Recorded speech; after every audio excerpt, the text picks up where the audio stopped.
thanks for all coming. We're just going to have a little chat now. I'll throw the floor open in just a couple of seconds. You can ask me or Mark anything you like. Thank you to Mark and his staff for the wonderful season he's given us so far. Excellent.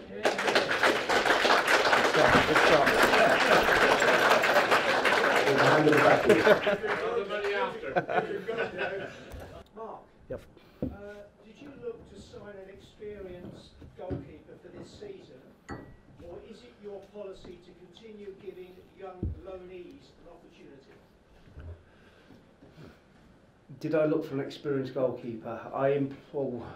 We, as a football club, and we employed a very experienced goalkeeping coach in Pat Mountain, who is of a different level to the level we're at, in my opinion. And in the summer we sat down and we looked at the best options for our goalkeeping department. Didn't matter if they were 16, 36, 56. And we looked at the options where we could go in terms of budget and what we thought the best path was. And we chose James Montgomery and Robert Sanchez.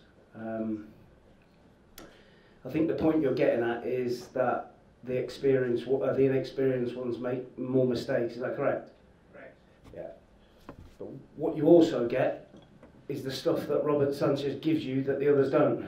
So Robert Sanchez is extremely good with both feet, dominates his penalty area, and takes an awful lot of pressure off our defenders. Now you can get an experienced one who's 36, will stand behind his goal, not come for any crosses, and will end up getting beat anyway. So I think that with an aggressive goalkeeper like Sanchez, he's made some mistakes. He's only going to get better, and he's saved us, without us knowing it, he would have saved us an awful lot of points because of his aggressiveness in terms of what he'll come and catch and take the pressure off the defence. And you will see on Saturday at Lincoln in an aerial bombardment, he will prove his worth, in my opinion.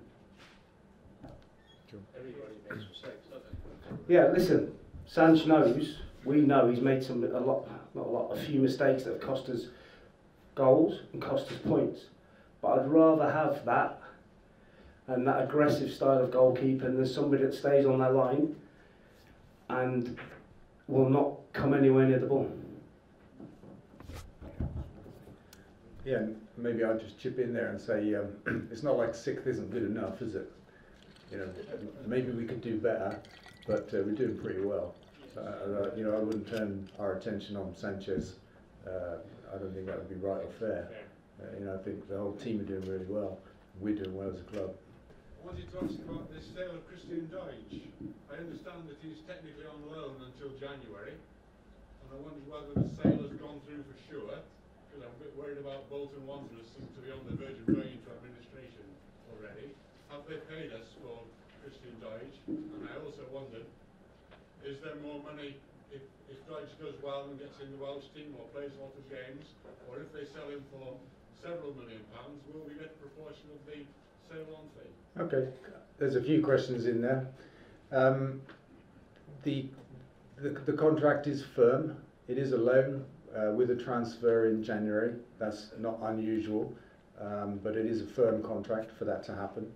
We are getting paid in stages, so we haven't been paid everything, and we do have enhancements, bonus payments for his appearances, for his goals, and we do have a sell-on. Did that cover all your questions? Yes, thank you. Cool. Mr. Doudell, congratulations for the UN award. I don't think we've been thanked you at a public meeting. That's fantastic. One question, are you keeping the name Forest Green when we move? That's a question that comes up at least once a year, I think, since I've been here. Yeah. At least once every year. And the answer's the same, yes.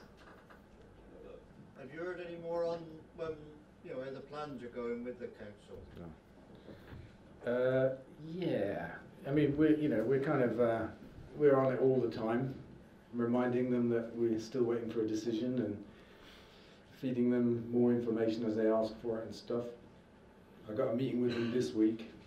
I don't think we'll get a decision this side of Christmas, but we do look like we're headed for a recommended approval and it's a matter now for them to find a date where they can hold a meeting. They've not been able to do it for Christmas for the most bizarre of reasons, and it's frustrating for me. It's been 3 years in planning, but you know, my first windmill took 5 years, so we're not doing too badly, and it's a big project. So I think it's going to be all right, and we'll get outline consent early in the new year, and then we'll take it from there. Yeah, ongoing from a previous question about the stadium, obviously it's going to 3 or 4 years to run on that one. If, hopefully, we get League One status this coming season, our crowd numbers are going to increase. Is there anything planned up for extra parking or extra representation of new supporters, etc., ongoing from there? Well, we haven't got a lot of options for extra parking, as you can probably see. There's very limited land around us. We can try and run the park and ride more often, but we're limited there in terms of when Renishaw will let us, when they're not using it themselves. So I think we've probably done all we can do in that respect. And being in League One, even when we get there, is just going to bring greater pressure to Spring Hill and to Nailsworth on a match day, which, if they haven't already made a decision by then, will bring greater pressure to Stroud District Council to see that we really need to move. So, you know, I welcome it if it happens. Yeah. And ongoing from that, sorry, another question. When the plans went in on the 1st of January 2016, the club was putting cards out for supporters to sign it and put them into Stroud District Council planning. Can we start that process again, just to help the process go along? Can we get that? I think what we can do is, when we've got a date for the meeting, we can share that date and then ask everybody that wants to write to somebody. Might be your own local district councillor, for example, or somebody on the planning committee, to let them know your views. Every month for the last 12 months, we thought it was going to happen next month. But when we get a certain date, we can share that, and then we can give it all of us give it another push.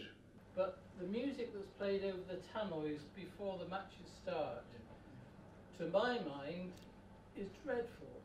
It's just a noise. It's and I don't know what You're sure that's not an age thing? But look, seriously, the music does need to be improved, and we know that, and we've had some licensing issues that we've not been able to straighten out for the last few games, but we're planning to have a better playlist. Whether you like it or not, I don't know, but it will be different, and I do think it needed improving. It can be varied, and can I ask what happened to our version of Jerusalem, which used to be played? I ask that question all the time, because I've asked for it to be played at every game, and I think just sometimes it gets forgotten. So we'll get it back on the playlist. I'm glad you like it.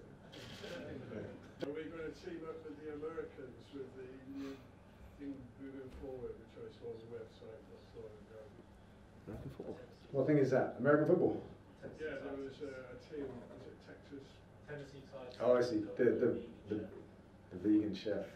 American football that's team. the one, yeah. I think we've reached out, say hello and stuff. I don't think they're going to come here and play a game.